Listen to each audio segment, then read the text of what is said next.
guys, once again most welcome all of you to the next video, day 12 vocabulary, and once again I'm going to give you very beautiful and very important words and phrases. दोस्तों पहले की तरह ध्यान से देखिएगा, ध्यान से पढ़िएगा और सुनिएगा, और जो भी होमवर्क आपको मिल रहा है उसको कंप्लीट कीजिएगा, because I keep on repeating the same thing. Still, some of the students are getting lethargic. I don't know why they are not sending their homeworks to me. तो वो homeworks भेजें, अपने assignments complete करें, और जो पिछली videos हैं वो यहाँ से देख लीजिएगा. जो ये लिंक आपको दिख रहा है, पूरी प्लेलिस्ट जाकर देखिएगा वोकैबुलरी के. तो देखिए, अभी हम्बल रिक्वेस्ट है कि इसको एंड तक देखिएगा सारे वर्ड्स, ताकि क्लियर हो जाए आपको. तो चलते हैं अभी विदाउट वेस्टिंग टाइम, डायरेक्टली पहले वर्ड पर यहाँ पर चलते हैं, सिंक. तो यहाँ पर देखिए दोनों वर्ड्स को एक साथ मैं आपको समझाने की कोशिश करूंगा. SIN के सिंक यानी डूबना, और ड्रॉन मतलब डूबना.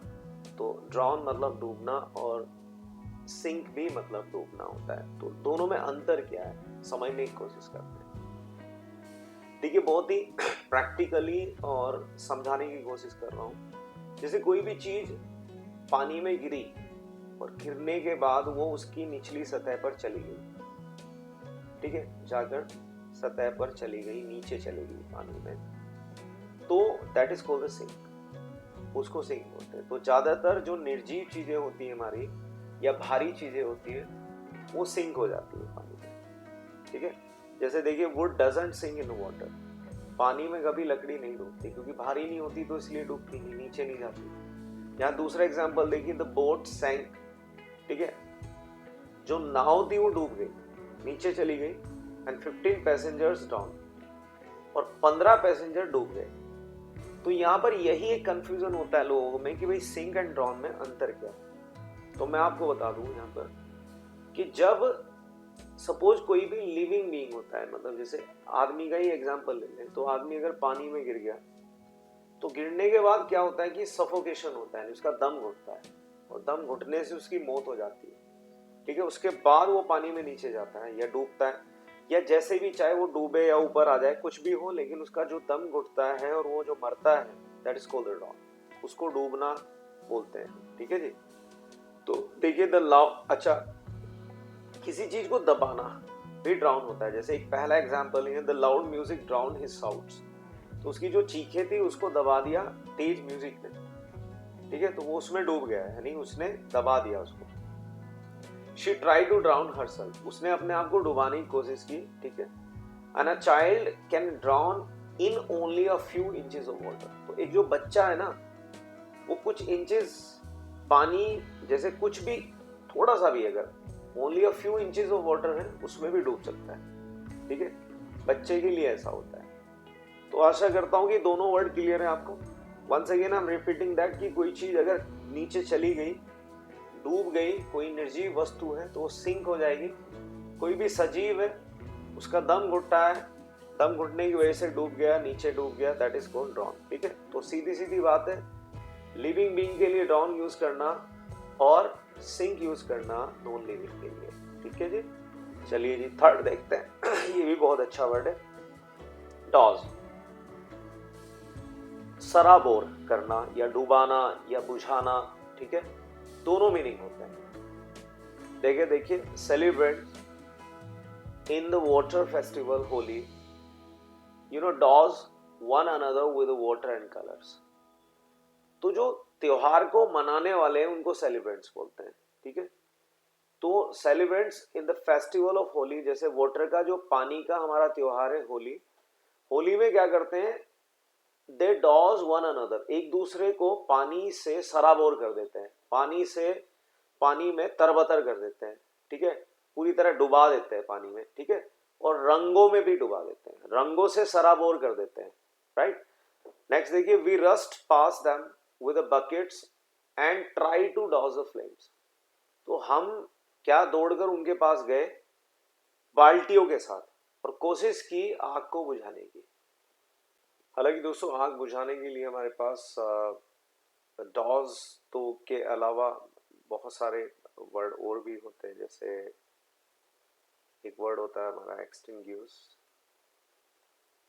extinguish the fire, आप बुझाना या बुझा दो, राइट। एंड एक जर्नल हम कैजुअल वर्ड यूज करते हैं, पुट आउट द फायर, ठीक है, आग बुझाना।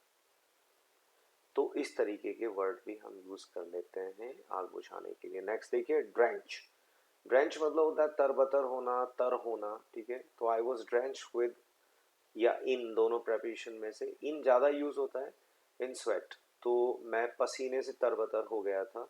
And we were completely drench and cold, हम पूरी तरह से भीग गए थे, तरबतर हो गए थे और ठंड लग गई थी, ठीक है, और ठंडे थे, ठीक है। And she drenched me with colours, उसने मुझे तरबतर कर दिया, भिगो दिया, किससे, रंगों से।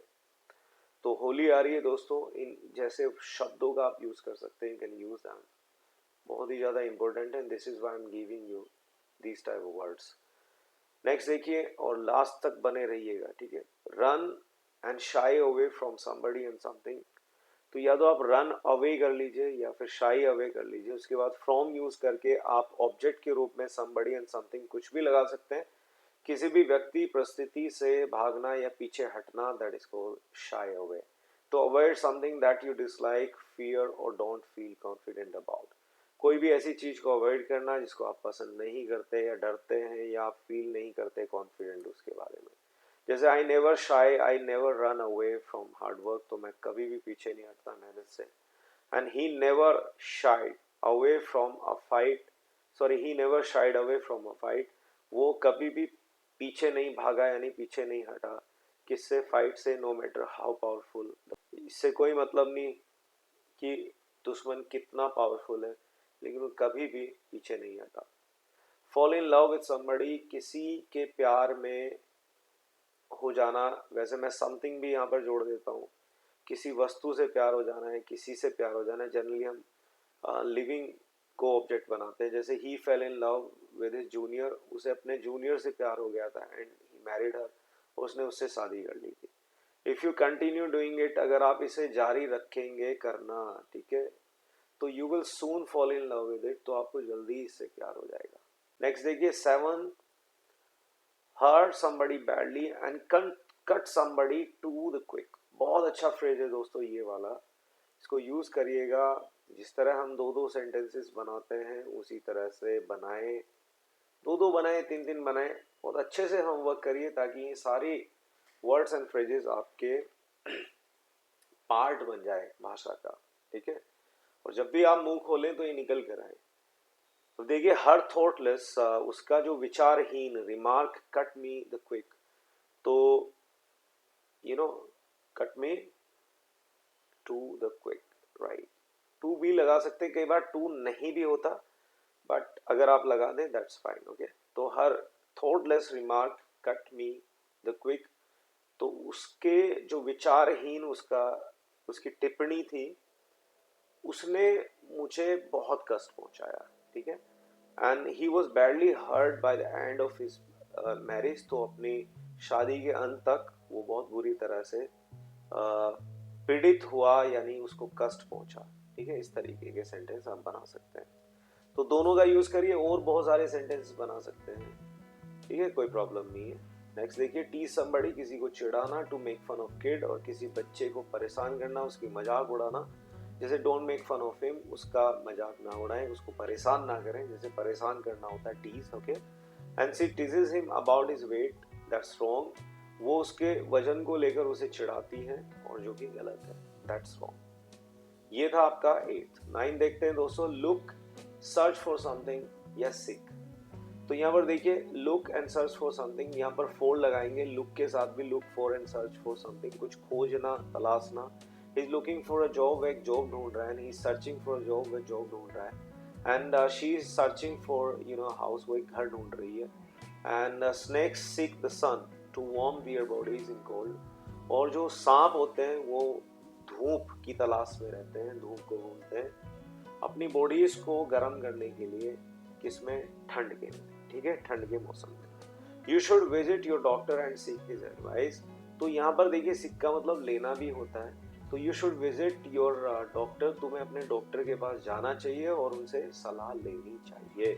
तो लेने के लिए जैसे हम टेक बोलते हैं, तो सीक हिज एडवाइस, तो यहाँ पर इसका भी यूज कर सकते हैं। 10th देखिए, this is the last but not the list, remember somebody something, याद रखना या रिकॉल समथिंग, मन ही मन याद करने की प्रक्रिया को भी रिकॉल कहते हैं, ठीक है। तो किस चीज को याद करना, जैसे we should never remember the benefits we offer not forget the favour receive. तो हमें कभी भी याद नहीं रखना चाहिए, अगर हम किसी को भी किसी का फायदा करते हैं, किसी को उपहार देते हैं या किसी का बेनिफिट करते हैं, जो भी हमने ऑफर किया है, जो भी लाभ हमने किसी को दिया है, उसे कभी याद नहीं रखना चाहिए, और never forget nor forget the favour receive.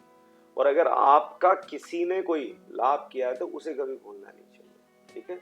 And you don't happen to recall this name to you, तो तुम्हें उसका नाम याद नहीं है ना, राइट, या नहीं आ पा रहा है, नहीं है, ठीक है। Can you recall exactly what happened, क्या तुम बता सकते हो, क्या तुम याद कर सकते हो क्या हुआ था। I don't recall what he said at the meeting, मेरे को याद नहीं आ रहा है या मुझे याद नहीं है कि उसने क्या कहा था मीटिंग में, तो this is called recall, right. इस तरीके के सेंटेंसेस थे इससे रिलेटेड, और ये सारे वर्ड्स हैं जो कि बहुत सारे इंपॉर्टेंट वर्ड्स हैं दोस्तों।